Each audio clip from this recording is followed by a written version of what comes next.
Hello students, कैसे हो आप सभी लोगों का स्वागत है वोल्केनो आईएएस के इस प्लेटफॉर्म पे। स्टूडेंट्स, अगर हम बात करें इस लेक्चर की तो ये लेक्चर हमारा एनसीईआरटी सीरीज़ का लेक्चर है, जिसके अंदर हमने 6th क्लास की जो हिस्ट्री की एनसीईआरटी है उसको कंप्लीट किया था। 6th क्लास की जो ज्योग्राफी की एनसीईआरटी है, जो बेसिक कॉन्सेप्ट्स है ज्योग्राफी के, वो वहाँ पे हमने कंप्लीट किए हैं। अब यहाँ पे आज से हम स्टार्ट करने वाले हैं 7th क्लास की जो ज्योग्राफी की एनसीईआरटी है उसको स्टार्ट करने वाले हैं। अगर हम बुक का नाम की बात करें तो बुक का जो नेम है वो है आवर इन्वायरमेंट। इसमें इन्वायरमेंट से रिलेटेड जो टॉपिक्स हैं उनको यहाँ कवर किया गया है, जो काफ़ी ज़्यादा इंपॉर्टेंट है। प्रेजेंट समय में जो क्लाइमेट चेंज की जो क्राइसिस देखने को मिल रही है, जो अर्थ के अंदर में जो क्लाइमेट चेंज हो रहा है धीरे धीरे, जो हर स्ट्रक्चर के अंदर आपको चेंज देखने को मिल रहा है अर्थ के, जो अगर हम बात करें कि आपको मानसून सीजन के अंदर भी चेंज देखने को मिल रहा है, जैसे जो बारिश है वो कम हो रही है, एक सडन जो कुछ वेदर इवेंट्स जो क्रिएट हो रहे हैं, एकदम से फ्लड का आना, एकदम से फिर सर्दियों के अंदर बारिश का आना, तो इस तरीके के जो इवेंट्स हो रहे हैं उन सब से रिलेटेड है। हमारे इन्वायरमेंट से रिलेटेड जो जो इम्पोर्टेंट टॉपिक्स हैं उनको यहाँ पे कवर किया गया है। तो काफ़ी ज़्यादा इम्पोर्टेंट एनसीईआरटी है, इसको हमें काफ़ी अच्छे डिटेल में कवर करना है।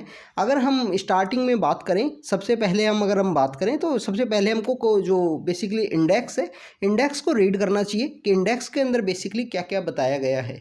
अगर हम बात करें कि जो चैप्टर 1 है, चैप्टर 1 के अंदर इन्वायरमेंट की बात की गई है। इन्वायरमेंट क्या है, इकोसिस्टम क्या है, इसके अंदर बताया गया है कि हाइड्रोस्फीयर, लिथोस्फीयर, इसके अलावा एटमॉस्फेयर, इन सब की बातें बताई गई हैं। इसके अलावा इंटीरियर ऑफ अर्थ को चैप्टर 2 के अंदर के यहाँ पे डिस्क्राइब किया गया है। अर्थ के जो इंटीरियर में जो चेंजेस आ रहे हैं उनके बारे में चैप्टर 3 में, 4 में एयर के बारे में, 5 में वाटर के बारे में, या इसके अलावा अगर हम बात करेंगे जो 6 है उसमें नेचुरल वेजिटेशन और वाइल्ड लाइफ के बारे में बताया गया है। बाद में जो चेंजेस आ रहे हैं लास्ट के जो 3 चैप्टर्स हैं उनके अंदर बताया गया है कि किस तरीके से यहाँ ह्यूमन इन्वायरमेंट सेटलमेंट्स की वजह से जो कम्युनिकेशन सिस्टम्स हैं जो डेवलप हुए हैं, जो ह्यूमन इन्वायरमेंट इंट्रैक्शन की वजह से जो ट्रॉपिकल एंड सब ट्रॉपिकल रीजन्स में जो चेंज आए हैं, इसके अलावा डेजर्ट लाइफ के बारे में यहाँ पे बताया गया है। तो स्टूडेंट्स, ये काफ़ी इंपॉर्टेंट एनसीईआरटी है प्रेजेंट के। अगर हम बात करें प्रेजेंट कंटेक्स्ट में तो इन्वायरमेंट के बारे में, अर्थ के बारे में जो 2 चैप्टर हैं, चैप्टर 2 एंड चैप्टर 3 के अंदर में, चैप्टर 4, 5, 6 के अंदर में वाटर, एयर और यहाँ पे वाइल्ड लाइफ के बारे में। उसके बाद में जो चेंजेस आए ह्यूमन सेटलमेंट्स में 7, 8 एंड 9 में, जो डेजर्ट के अंदर कैसी लाइफ है, ह्यूमन सेटलमेंट्स की वजह से किस तरीके से यहाँ सिटीज़ का डेवलपमेंट हुआ है, ट्रांसपोर्ट का डेवलपमेंट हुआ है, इसके अलावा उन सब चीज़ों की यहाँ पे बात की गई है।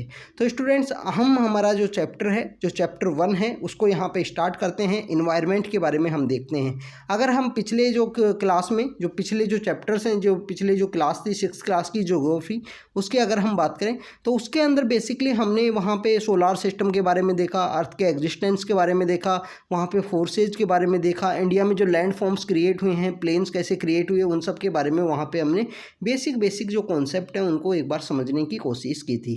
तो स्टूडेंट्स, आज के चैप्टर की अगर हम बात करें, आज का चैप्टर है हमारा इन्वायरमेंट। इन्वायरमेंट की अगर हम बात करें, इन्वायरमेंट के कुछ कंपोनेंट होते हैं, कुछ नेचुरल कंपोनेंट होते हैं, कुछ अगर हम बात करें कि कुछ नेचुरल ना होके कुछ ह्यूमन मेड जो कंपोनेंट होंगे, ह्यूमन के द्वारा बनाए हुए कुछ नेचुरल कंपोनेंट, एंड ह्यूमन के द्वारा इन बनाए हुए कंपोनेंट्स के कुछ बाई प्रोडक्ट्स भी होंगे, कुछ इनका रिजल्ट भी होगा, अगर कुछ इंट्रैक्शन होगा उनका इन्वायरमेंट के साथ में। तो यहाँ पे कुछ नेचुरल जो कंपोनेंट्स हैं उनकी यहाँ पे बात की है। जैसे ज़मीन की बात की गई है तो लिथोस्फीयर के अंदर आएगा, वाटर की बात की गई है वो हाइड्रोस्फीयर के अंदर आएगा, एयर की बात की हुई है एटमॉस्फेयर के अंदर आएगा, और जो लिविंग थिंग्स हैं, इन जब तीनों जो लेयर्स हैं, इन सब का जो इंट्रैक्शन से एक बेसिक यूनिट ऑफ लाइफ बनती है वो बायोस्फीयर, उसके बारे में यहाँ पे नेचुरल कंपोनेंट्स के अंदर में उसको डिफाइन किया गया है। स्टूडेंट्स, अगर हम बात करें कि ह्यूमन मेड जो कंपोनेंट्स हैं उनकी अगर हम बात करें तो ये तो बहुत सारे हैं, जैसे इंडस्ट्रीज़ हैं, बिल्डिंग्स हैं, सिटीज़ का डेवलपमेंट है, मोन्यूमेंट्स हैं, बहुत सारी चीज़ें हैं जो यहाँ पे ह्यूमन मेड हैं, ब्रिज हैं। आप देखें ना, जो भी चीज़ आपको देखने को मिलती है वो यहाँ पे ह्यूमन मेड है। तो बेसिकली आप जब भी नज़र उठा के अपने आसपास देखिए, आपको जो भी दिखाई दे ह्यूमन मेड है। रोड ह्यूमन मेड है। अगर हम बात करें कि पेड़ है, पेड़ अगर कोई ट्री की बात कर रहे हो तो ट्री तो नेचुरल है, नेचुरल के अंदर अगर वो आएगा तो हाइड्रोस्फीयर में आएगा, या आपको यहाँ पे लिथोस्फीयर के अंदर देखने को मिलेगा, बायोस्फीयर के अंदर आपको देखने को मिलेगा। तो बायोस्फीयर के अंदर में ये तीनों कंपोनेंट हुआ करते हैं। अगर हम बात करें कि ह्यूमन इंडिविजुअल है, फिर वो फैमिली के रूप में जुड़ता है, फिर उसकी एक कम्युनिटी बनती है, कम्युनिटी से उसका एक रिलीजन है, एजुकेशन है। इस तरीके के यहाँ ह्यूमन्स के जिस तरीके से जो डेवलपमेंट है, सिंगल ह्यूमन है, सिंगल ह्यूमन है, 2 ह्यूमन बनने के बाद में एक फैमिली बनी, फैमिली बनने के बाद में उनकी एक कम्युनिटी बनती है। तो इस तरीके से जो ह्यूमन्स का है उनका जो डेवलपमेंट है उनके बारे में भी यहाँ पे बताया गया है। स्टूडेंट्स हम बात करें, हमने यहाँ पे बात की कि नेचुरल यहाँ पे जो थिंग्स हैं वो अवेलेबल हैं, उनको नेचुरल के अंदर काउंट किया गया था।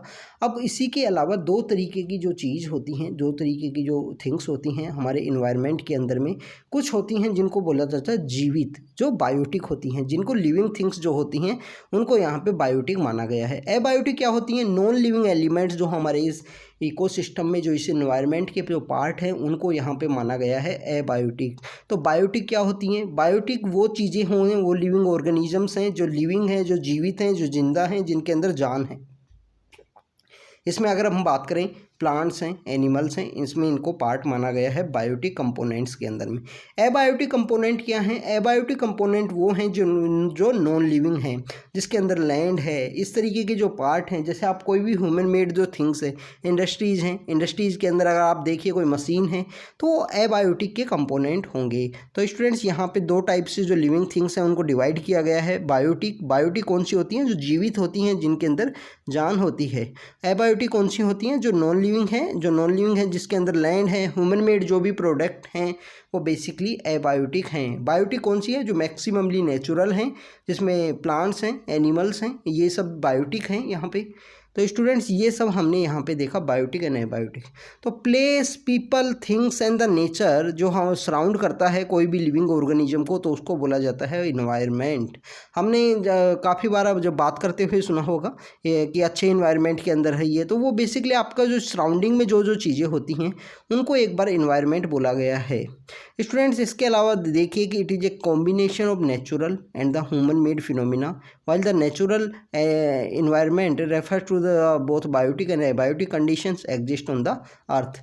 जो environment है, जो हम environment के बारे में बात कर रहे हैं, तो environment के अंदर में नेचुरल चीज़ें भी हैं और ह्यूमन मेड चीज़ें भी हैं।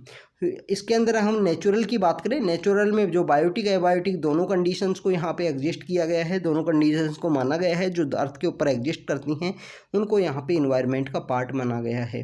तो इन्वायरमेंट बेसिकली क्या है? इन्वायरमेंट में जो भी किसी ह्यूमन बीइंग के, किसी भी रेफरेंस पॉइंट के जो सराउंड में जो भी थिंग्स हैं वो उसका इन्वायरमेंट उनको माना गया है students.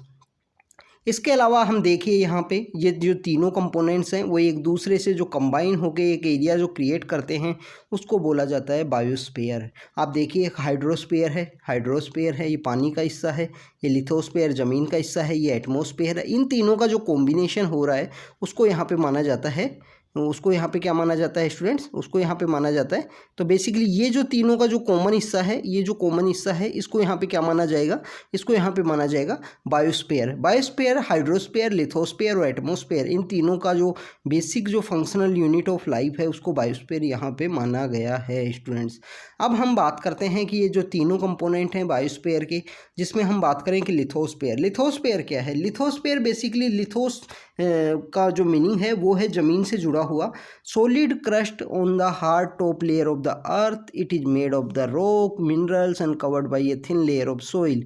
It is an irregular surface with various landforms such as the mountains, plateaus, plains and valleys. आपने देखा होगा स्टूडेंट्स, लिथोस्फीयर क्या है? ज़मीन जो है, हमारी जो पृथ्वी की जो ज़मीन है, उस ज़मीन पे जो भी लैंडफॉर्म्स जो क्रिएट किए गए हैं, जो भी चीज़ें हैं, उनको यहाँ पे लिथोस्फीयर का पार्ट माना गया है।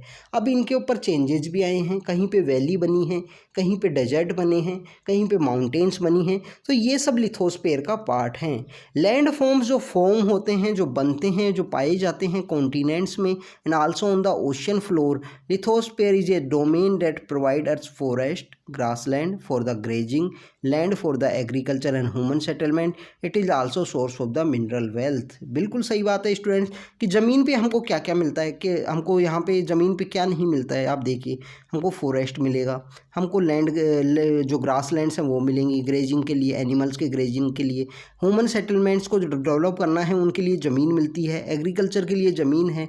और इसके अलावा जितने भी जो मिनरल्स हैं जो एक्सट्रैक्ट किए जाते हैं ज़मीन के थ्रू, लैंड के थ्रू में, वो लिथोस्फीयर का ही पार्ट हैं यहाँ पे स्टूडेंट्स। इसके अलावा जो दूसरा जो डोमेन आती है बायोस्फीयर की, वो आती है यहाँ पे बायोस्फीयर। बायोस्फीयर जो वाटर की जो डोमेन है उसको यहाँ पे सॉरी स्टूडेंट्स, जो सेकंड डोमेन है वो है हाइड्रोस्फीयर।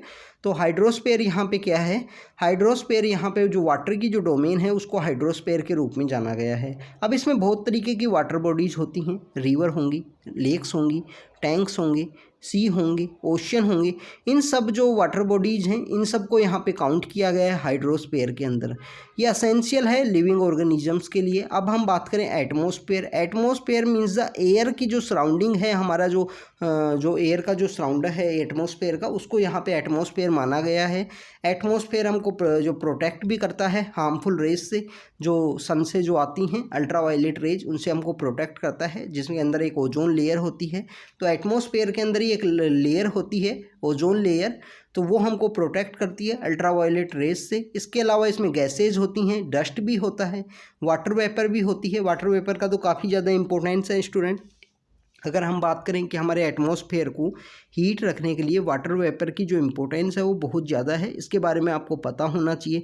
इसके अलावा जो चेंजेज हैं एटमॉस्फेयर में जो प्रोड्यूस होते हैं, चेंजेज इन द वेदर और क्लाइमेट के अंदर में, वो सब चेंजेस भी यहाँ पे एटमॉस्फेयर का पार्ट माना गया है। तो स्टूडेंट्स हमने क्या देखा यहाँ पे, हमने देखा लिथोस्फेयर। लिथोस्फेयर क्या है कि ज़मीन पे जो भी चीज़ें हैं, जो भी लैंड फॉर्म्स हैं, जो भी चेंज आता है ज़मीन के ऊपर में, उनको यहाँ पे लिथोस्फेयर में माना गया है। हमने देखा हाइड्रोस्फेयर। हाइड्रोस्फेयर क्या है, पानी से जुड़ा हुआ, वाटर से जुड़ा हुआ। तो पानी से जुड़े हुए जितने भी लैंड फॉर्म्स हैं, जितने भी यहाँ पे जो अगर हम बात करें कि जो टाइप्स ऑफ वाटर बॉडीज़ हैं, रिवर हैं, लेक हैं, पॉन्ड है, ओशियन है, सी है, ये सब यहाँ पे हाइड्रोस्फेयर के पार्ट हैं। थर्ड अगर हम बात करें कि एटमॉस्फेयर, एटमॉस्फेयर के अंदर में जितनी भी जो चीज़ें हैं, जिसमें हम बात करें कि गैसेज हैं। सेकेंड अगर हम बात करें डस्ट है। इसके अलावा अगर हम बात करें कि वेदर और क्लाइमेट के जो भी चेंजेज होते हैं एटमॉस्फेयर के अंदर में, ये सभी यहाँ पे एटमॉस्फेयर का पार्ट हैं। तो स्टूडेंट्स यहाँ पे हमने तीनों के बारे में देखा, लिथोस्फेयर, हाइड्रोस्फेयर एंड एटमॉस्फेयर के बारे में देखा। इसके अलावा हम देखते हैं कि जो बायोस्फीयर है, प्लांट और एनिमल किंगडम्स, प्लांट किंगडम और एनिमल किंगडम, ये दोनों जब साथ रहते हैं एक बायोस्फीयर बनाते हैं, एक लिविंग वर्ल्ड बनाते हैं। और ये एक नैरो जोन होता है अर्थ का, जहाँ पे ज़मीन, land, water and the air interact करते हैं एक दूसरे के, और जो सपोर्ट ऑफ लाइफ है उसके लिए काफ़ी इंपॉर्टेंट हैं। ये लाइफ के एग्जिस्टेंस के लिए काफ़ी ज़्यादा इंपॉर्टेंट है। जैसे जो सेल है, ह्यूमन बॉडी के अंदर जो सेल होता है वो फंक्शनल यूनिट ऑफ लाइफ होता है। उसी तरीके से जो बायोस्फीयर है वो एक इकोसिस्टम के अंदर फंक्शनल यूनिट ऑफ लाइफ के रूप में काम करता है। तो स्टूडेंट्स ये सब हमने देखा कि जब इन तीनों का जब एक जगह सबमर्जेंस होता है, और वहाँ पे जो लाइफ की जो सर्वाइवल के लिए जो काफ़ी इम्पोर्टेंट जो यहाँ पे जो अगर हम बात करें कि कोई भी यहाँ पे क्रिएचर बनती है, उसको बोलते हैं यहाँ पे बायोस्फीयर। यहाँ पे उसको क्या बोलेंगे, बायोस्फीयर। कि लैंड, लिथोस्फीयर, हाइड्रोस्फीयर और एटमॉस्फेयर के जो कंबाइन करके जो चीज़ बनती है उसको यहाँ पे बोलते हैं हम बायोस्फीयर। तो बायोस्फीयर क्या होता है स्टूडेंट्स, बायोस्फीयर एक फंक्शनल यूनिट ऑफ लाइफ होता है, प्लांट किंगडम और एनिमल किंगडम के साथ में मिलके जो एक basic unit of life living world के रूप में यहाँ पे एग्जिस्ट होते हैं। अगर हम बात करें कि ह्यूमन इन्वायरमेंट की, ह्यूमन इन्वायरमेंट के बारे में हमने देखा कि कैसे जैसे ह्यूमन के द्वारा यहाँ चेंज किए गए हैं, ह्यूमन सेटलमेंट्स को डेवलप किया गया है। इसके अलावा हमने देखें कि जो ह्यूमन इन्वायरमेंट के अंदर काफ़ी ज़्यादा चेंज आया है, ह्यूमन के द्वारा पता लगा है कि किस तरीके से क्रॉप्स को उगाया जाता है। तो यहाँ पे जो क्रॉप का जो प्रोडक्शन स्टार्ट हुआ है, डोमेस्टिकेशन ऑफ एनिमल हुआ है। एक सेटल लाइफ के बारे में जो हमने हिस्ट्री के अंदर भी देखा था, जो प्री हिस्टोरिक एरा था, जो 6th क्लास की जो हिस्ट्री थी उसमें भी देखा था कि कैसे यहाँ पे जो आग का आविष्कार होता है, आग के बाद में सेटलमेंट्स का आविष्कार होता है, डोमेस्टिकेशन ऑफ एनिमल होता है। डोमेस्टिकेशन ऑफ एनिमल जो होता है उसके पीछे बिहाइंड में 2 रीजन हुआ करते हैं। अगर हम 2 रीजन की बात करें, एक तो उनको अपनी जो क्रॉप उन्होंने उगाई थी उस क्रॉप को प्रोटेक्ट करना था, दूसरा तो खुद को भी उनको प्रोटेक्ट करके रखना था। खुद को किस तरीके से प्रोटेक्ट करके रखना था, खुद को अगर हम बात करें कि कुछ ऐसे एनिमल्स हैं, जैसे डॉग को आपने रखा तो डॉग आपके जो प्रोटेक्शन के रूप में भी काम करेगा।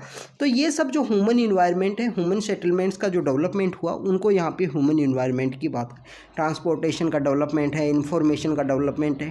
प्रेजेंट समय में तो जो कम्युनिकेशन का जो डेवलपमेंट हुआ है, जिसके अंदर हम बात करें कि 4G 5G इस तरीके के जो कम्युनिकेशन टेक्नोलॉजीज़ का जो डेवलपमेंट हुआ है, उसकी तरह ये जो चीज़ है ये ह्यूमन इन्वायरमेंट का यहाँ पे पार्ट इनको माना गया है। स्टूडेंट्स इसके अलावा इस चैप्टर में और कुछ ज़्यादा था नहीं, बेसिक कुछ टर्म थी जो बायोस्फीयर, हाइड्रोस्फीयर, लिथोस्फीयर के बारे में थी। जो बायोस्फीयर के बारे में हमने देखा, उसके तीनों कंपोनेंट्स के बारे में देखा। इसके अलावा स्टूडेंट्स एक बात और है, इकोसिस्टम।